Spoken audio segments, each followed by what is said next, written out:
तो फ्रेंड्स, जैसे कि आप लोगों को पता है कि बिहार बोर्ड डीएलएड का जो एडमिशन है वो फर्स्ट चरण का एडमिशन संपन्न हो चुका है। यानी 18 नवंबर तक उसका लास्ट डेट था। आज तक उनका एडमिशन कंप्लीट हो गया है, जो लोग का भी फर्स्ट मेरिट लिस्ट में नाम आया था।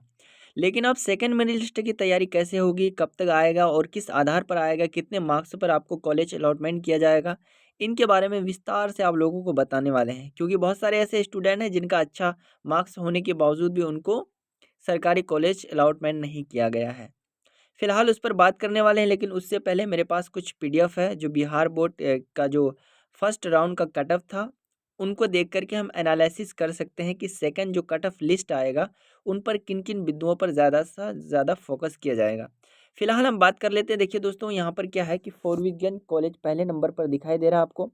और इसमें क्या है, इस पर थोड़ा सा हम बात करना चाहेंगे कि सबसे पहले हम एसटी और एससी को ले लेते हैं। यहाँ पर एससी कैटेगरी देख सकते हैं। एससी और एसटी कैटेगरी में बिल्कुल ही कम अंक गया है। जैसे कि आप एकदम साइंस वालों को लेंगे तो 68 गया है। उनके बाद अगर आप कॉमर्स वाले को लेंगे तो 62 गया है, आर्ट्स कॉमर्स का। ठीक है, इतना क्लियर हो गया। अब थोड़ा सा हम लोग चलते हैं बीसी और ईबीसी, खासतौर पे उर्दू वाले सीट और हिंदी वाले ई साइंस वाले सीट में। ठीक है, उर्दू वाले ईबीसी में देखिए बहुत अच्छा कट ऑफ गया है, इसमें 66 गया है। और उर्दू के लिए तो इसमें खाली था, सीट ही नहीं है शायद। देखिए यहाँ 75 गया, उर्दू के लिए 66 और ईबीसी में 75, फिर डब्ल्यू बीसी में 74 गया है, इस तरह का। और लास्ट में ईडब्ल्यूएस में 67 गया है। ठीक है, तो इस तरह का कट ऑफ आप देखने को मिल रहा है फर्स्ट मेरिट लिस्ट में। लेकिन अब सेकंड जो होगा, अब इसमें कट ऑफ कितना कम हो सकता है, इनके बारे में थोड़ा सा बात करते हैं हम लोग। जैसे कि अगर जनरल कैटेगरी की बात करेंगे हम लोग, या जनरल कैटेगरी के 81 गया है। अब अगले वाले नेक्स्ट मेरिट लिस्ट में कितना आएगा, इनके बारे में थोड़ा सा हम लोग बात करते हैं। चलिए अपना कॉलेज के बारे में बात करते हैं, जो कॉलेज मेरा है। मेरा कौन सा कॉलेज है उस पर थोड़ा सा हम लोग विचार करते हैं। देखिए, मेरा कॉलेज है डाइट श्रीनगर पूर्णिया, यानी district institute of education and training college Srinagar. जैसे कि आप लोगों को पता है कि पूर्णिया यूनिवर्सिटी के अंदर, पूर्णिया कॉलेज के अंदर एक ही मात्र डाइट है। तो इस डाइट परिवार से हम लोग बिलोंग करते हैं। तो इस पर कितना कट ऑफ गया है, इसके बारे में थोड़ा सा हम लोग देखते हैं। उनके आधार पर फिर आप लोगों को हम बताएंगे कि सेकेंड मेरिट लिस्ट किस आधार पर आएगा। चलिए थोड़ा सा वेट करिए, हम खोजने में थोड़ा व्यस्त हैं कि मेरा कॉलेज कहाँ पर है।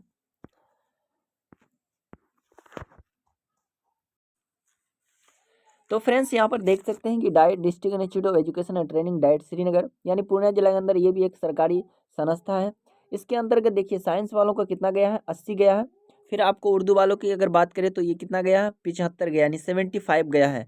फिर आपको ईडब्ल्यूएस के बारे में 68 गया है। ईबीसी के बारे में अगर बात करें तो 74, 55, 70, 71, 66, 68, 55, यानी जितना भी कट ऑफ देखने को यहाँ पर मिल रहा है, पीएच कैटेगरी को छोड़कर, यानी फिजिकल हैंडीकैप्ड को छोड़कर सबका हाई कट ऑफ गया, यानी 50 से प्लस गया है।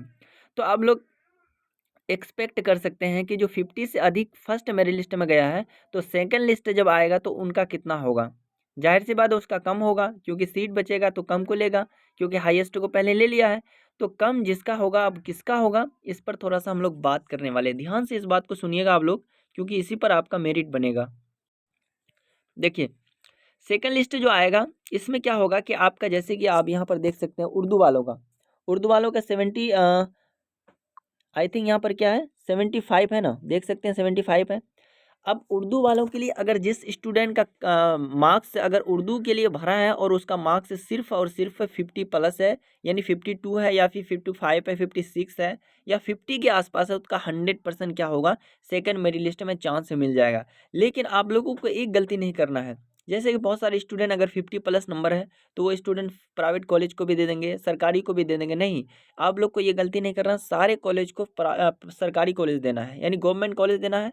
इससे आपको क्या पता चलेगा कि सारे गवर्नमेंट कॉलेज देंगे तो किसी ना किसी गवर्नमेंट कॉलेज का कट ऑफ तो लो जाएगा। अगर लो जाएगा तो उसमें 100% आप लोगों का हो जाएगा। इसीलिए प्राइवेट कॉलेज नहीं दीजिएगा। अगर दीजिएगा तो फिर प्राइवेट कॉलेज अपने कोटि के हिसाब से वो आपको ग्रहण कर लेगा। अब ग्रहण कर लेगा तो एडमिशन वहाँ पर लेना पड़ेगा, और लेना पड़ेगा तो फिर वही चीज़ आपको बहुत ज़्यादा पैसों की आवश्यकता पड़ेगी। वहाँ पर अलग अलग बहुत ज़्यादा दिक्कतों का सामना करना पड़ेगा। और सरकारी क्या है कि सरकारी कॉलेज एक सेफ कॉलेज है, वहाँ पर पैसा लेगा ही लेकिन क्लास कंटिन्यू होती है। ठीक है, अब चलते हैं, थोड़ा सा हम बात कर लेते हैं कि आज तो 18 तारीख है, आज का डेट खत्म हो गया, यानी जिन स्टूडेंट का फर्स्ट मेरिट लिस्ट में नाम आया था उनका एडमिशन संपन्न हो चुका है। और बहुत सारे ऐसे कागज़ पर थोड़ा सा हम लोग बात करेंगे कि डॉक्यूमेंट्स कौन कौन से तैयार रखना है, क्योंकि उसका जो लिस्ट का जो मतलब सेकेंड लिस्ट का जो एडमिशन डेट होगा वो कब से कब तक होगा, उन चीज़ों पर भी हम बात करेंगे। वीडियो पर बने रहिएगा, वीडियो थोड़ा सा भी लंबा होगा लेकिन आप लोगों को बहुत ही इंपॉर्टेंट बात बताने जा रहे हैं, क्योंकि डीएलएड अभी बहुत ही इंपॉर्टेंट रखता है। डीएलएड अगर आप कहीं से भी कर लेंगे तो आपकी नौकरी पक्की हो जाएगी, एक तरह से ये माना जाता है। तो चलिए हम लोग थोड़ा सा देख लेते हैं कि सेकंड में लिस्ट कब तक आएगा, उस पर थोड़ा सा हम फोकस करते हैं, लाइन पर बने रहेंगे। देखिए यहाँ पर कहा जा रहा है कि 21 नवंबर से 23 नवंबर, 22 नवंबर, ये तो ठीक है, अलग चीज़ है, ये तो परिवर्तन करने का टाइम दिया है। देखिए, हाँ, परिवर्तन करने का टाइम, ये तो बहुत इंपॉर्टेंट सूचना है। जैसे कि आप लोगों का 18 तक फर्स्ट मेरिट लिस्ट का नहीं खत्म हो गया, लेकिन सेकंड मेरिट लिस्ट के लिए क्या करेंगे, तो सेकंड लिस्ट के लिए आप लोगों को 21 से लेकर 22 नवंबर तक, यानी एक दिन का आपको समय, यानी 24 घंटा का समय दिया जाएगा। उस पर आप लोगों को क्या करना है, कहीं भी नहीं होता है उसके लिए आपको नया विकल्प भरने अथवा पूर्व से विकल्प में परिवर्तन करने की अवधि मिलेगा। जैसे कि आप अपना डैशबोर्ड खोलेंगे, अपना लॉगिन करेंगे, पासवर्ड के साथ लॉगिन करने के बाद आपको वहाँ पर मिलेगा मतलब काउंसलिंग करने का फिर से मौका मिलेगा। तो काउंसलिंग कर दीजिएगा, वहाँ पर अपना अपना कॉलेज, जो भी अच्छा कॉलेज लगेगा या जो भी सरकारी लगेगा उसको दे दीजिएगा। ये तो कहानी हो गई, एक दिन आपको दिया जाएगा 21 से 22 नवंबर तक। उनके बाद अब चलिए थोड़ा सा हम बात करेंगे सेकंड मेरिट लिस्ट कब तक आएगा और इसकी अवधि क्या होगी, एडमिशन अवधि क्या होगी। द्वितीय चयन सूची जारी होगी 26 नवंबर को, ठीक है, ये फिक्स है, इसमें कोई तब्दील नहीं होगा। लेकिन इससे पहले इंपॉर्टेंट बात यह है कि अगर आपका सेकंड मेरिट लिस्ट में बिल्कुल ये 100% चांस है कि अगर हो गया तो आप क्या करेंगे, उनके लिए बहुत सारे डॉक्यूमेंट्स को जोड़ना पड़ेगा। जितने सारे डॉक्यूमेंट्स के लिए हमने एक पिछली वीडियो में बना दिया है, वो वीडियो आप प्लेलिस्ट में मिल जाएगा, वो वीडियो देख लीजिएगा कि कौन कौन से डॉक्यूमेंट्स लगेगा। लेकिन हम बात करें, देखिए 27 तारीख को, 26 को क्या होगा, वो काउंसलिंग प्रक्रिया 22 को ख़त्म हो जाएगी, 22 से 23 खत्म हो जाएगी, 24, 25, 26, 3 दिन के बाद आपका दूसरा मेरिट लिस्ट जारी हो जाएगा। अब दूसरा लिस्ट जारी होगा तो 27 नवंबर से लेकर 28 नवंबर, यानी एक दिन फिर आपको क्या मिलेगा, फिर एडमिशन करने का अवधि मिलेगा, सिर्फ एक दिन। और उस एक दिन में क्या करना होगा आपको, तो क्या कहते हैं, एफिडेविट बनाना होगा, कैरेक्टर बनाना होगा, फिर आपको मूल प्रमाण पत्र निर्गत करना पड़ेगा, फिर आपको क्या करना होगा, ड्राफ्ट बनाना होगा, डिमांड ड्राफ्ट बनाना होगा। फिर इस तरह से जाति निवास या जितने सारे डॉक्यूमेंट्स हैं, वो डॉक्यूमेंट्स जोड़ते-जोड़ते आपका क्या है कि 1 डे 2 दिन लग जाएगा। इसीलिए मैं कहना चाहूँगा कि द्वितीय सूची में जिसका भी आने वाला है, जिसका भी 50 नंबर से अधिक है, वो अपना क्या करें, थोड़ा-सा उस चीज़ को देख कर के करें, खाली डिमांड ड्राफ्ट को नहीं बनाएँ। बाकी सब आपको डिमांड ड्राफ्ट भी नहीं बनाएँगे, उनके बाद फिर आपका जो है एफिडेविट भी नहीं बनाएँगे। ये सिलेक्शन होने के बाद ये सब चीज़ करेंगे आप लोग, ठीक है? तो एक दिन आपको मिलेगा द्वितीय सूची के लिए। अब तीसरा सूची कब तक जारी होगा, तो तीसरा सूची के लिए देखिए 1 दिसंबर तक जारी होगा। उससे पहले आपको काउंसलिंग का डेट मिलेगा मतलब कॉलेज परिवर्तन करने का, तो उस तरह से भी आप लोग कर सकते हैं। अगला देखिए, तृतीय सूची के आधार पर कब तक होगी, 2 नवंबर से 4 नवंबर होगा। फिर अगला क्या होगा, आप आगे देखिएगा, प्रशिक्षण संस्थान पोर्टल से लॉगिन करके अंतिम रूप से अपडेटिंग किया जाना है। अब देखिए 5 नवंबर को क्या होगा, फिर से ये चीज़ आपका सारे लोगों का एडमिशन को अपडेट कर दिया जाएगा कि आपका कौन-कौन सा कॉलेज सही रूप से हुआ है या नहीं हुआ है।